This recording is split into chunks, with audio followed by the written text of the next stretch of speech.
అందరికీ నమస్కారం. నేను మీ వినూతా కోట. తెలుగింటి ఆడబిడ్డగా మీడియా ద్వారా రాష్ట్ర ప్రజానికానికి, శ్రీకాళహస్తి నియోజకవర్గ ప్రజలకు, నాతో పనిచేసిన మా జన సైనికులకు కొన్ని విషయాలు తెలియజేయడానికి మీ ముందుకు వీడియో ద్వారా వస్తున్నాను.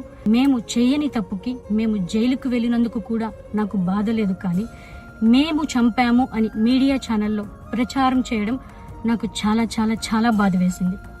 అతని చావులో మా ప్రమేయం లేదని గౌరవ కోర్టు భావించింది కాబట్టే నాకు 19 రోజుల్లో బెయిల్ వచ్చింది. సబ్సిక్వెంట్లీ 1 నెలలో మా అందరికీ బెయిల్ వచ్చింది. మేము ఫారెన్లో లక్షల జీతాలు వదులుకొని రాజకీయాల్లోకి వచ్చింది ప్రజలకు సేవ చేయడానికి, కానీ మనుషుల ప్రాణాలను తీయడానికైతే కాదు. అలాంటి మనస్తత్వం మాది కాదు. మేము ఏ తప్పు చేయలేదు. నిజ నిజాలు ఆ దేవదేవుడికి, శివయ్యకి తెలుసు.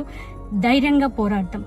నేను జనసేన పార్టీ అధినేత శ్రీ పవన్ కళ్యాణ్ గారిని కలవడానికి ట్రై చేస్తున్నాను. త్వరలో నా పైన జరిగిన కుట్రకు సంబంధించిన వీడియోలతో, ఆధారాలతో మీడియా ముందుకు వస్తానని తెలియజేస్తున్నాను.